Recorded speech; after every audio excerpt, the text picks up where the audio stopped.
मित्रों, शादी के मंडप से जुड़ी कुछ रहस्य ऐसे हैं जिसको लगभग 90% लोग नहीं जानते हैं। पंडित जी ने क्या खूब वर्णन किया है, पहले आप वीडियो देखिए। और ये गृहस्थ सामग्रियों के गृहस्थ जीवन में आप प्रवेश कर रहे हैं। इस मंडप में जितनी सामग्रियां रखी गई हैं सब गृहस्थ जीवन से संबंधित है। सभी आप लोगों को कुछ न कुछ संदेश देती हैं। सबसे पहले मंडप गाड़ा जाता है। मंडप बांस का ही क्यों गाड़ते हैं? तमाम बम्बू तंबू आते हैं, कायों का गाड़ देते हैं।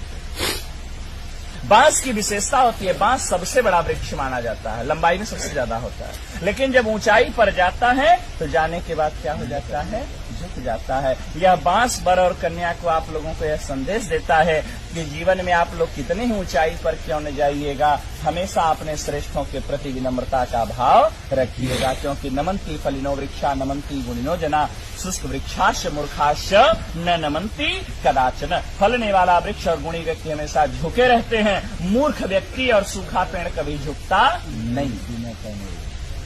कुछ यहाँ साइंस पढ़ने वाले भी होंगे, हो सकता है 2-4 अक्षर पढ़ लिए हो तो वो सोचेंगे तो पंडित जी का ढकोसला है।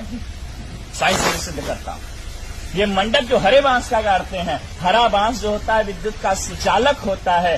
मंडप को कुश और काश से छाते हैं। कुश और काश जो होता है वो कुचालक होता है, ठीक है ना। ये सुचालक होता है, वो कुचालक होता है, ठीक है ना। वो नॉन कंडक्टर है, ठीक है ना। तो इसीलिए यदि आकाशीय विद्युत गिरे तो मंडप में बैठे हुए लोगों के ऊपर, वर कन्या के ऊपर उस विद्युत का कोई प्रभाव न हो। उसी बांस के माध्यम से वह अर्थ में समाहित हो जाए, धरती में चला जाए। इसीलिए हरे बांस का मंडप लगाया जाता है। भारत कृषि प्रधान देश है और कृषि कार्य बिना हल के संपादित नहीं होता, इसलिए हरीश गाड़ा जाता है।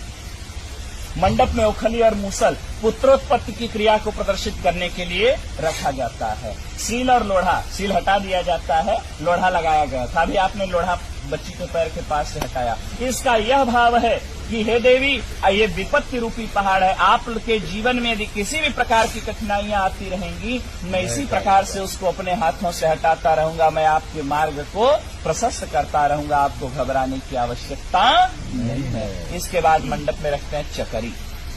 चकरी कहाँ रखेंगे?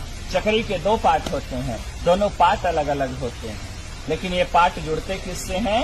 एक खूंटी से जुड़ते हैं, ठीक है ना। जब तक ये दोनों पार्ट खूंटी से जुड़े रहते हैं तब तक इसमें रहर डालिए, मटर डालिए, चना डालिए, कितना कड़ा पदार्थ डालिए, सबको दलते हुए बाहर कर देता है। लेकिन जिस दिन ये खूंटी टूट जाती है उस दिन दोनों पार्टों का कोई महत्व नहीं रह जाता।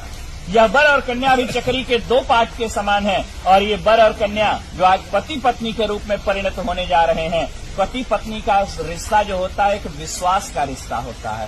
जब तक विश्वास है तब तक पति पत्नी का जीवन बड़ा सुंदर होता है, कितना अभाव रहे कितना प्रभाव रहे। लेकिन जिस दिन विश्वास रूपी खूंटी पति पत्नी के बीच से टूट जाती है उसी दिन से वर और कन्या अर्थात पति और पत्नी का जीवन नारकीय हो जाता।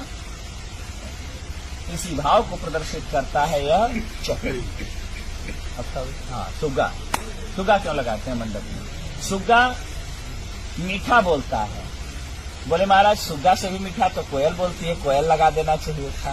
बोले तोते की दूसरी विशेषता है, तोता मिर्चा खाता है लेकिन फिर भी मीठा बोलता है। यह संदेश आप लोगों को तोता देता है कि जीवन में आप लोगों को कोई कितना ही कटु अनुभव क्यों न कराए, कोई कितना ही कड़वा आप लोगों को क्यों न बोले, आप हमेशा प्रेम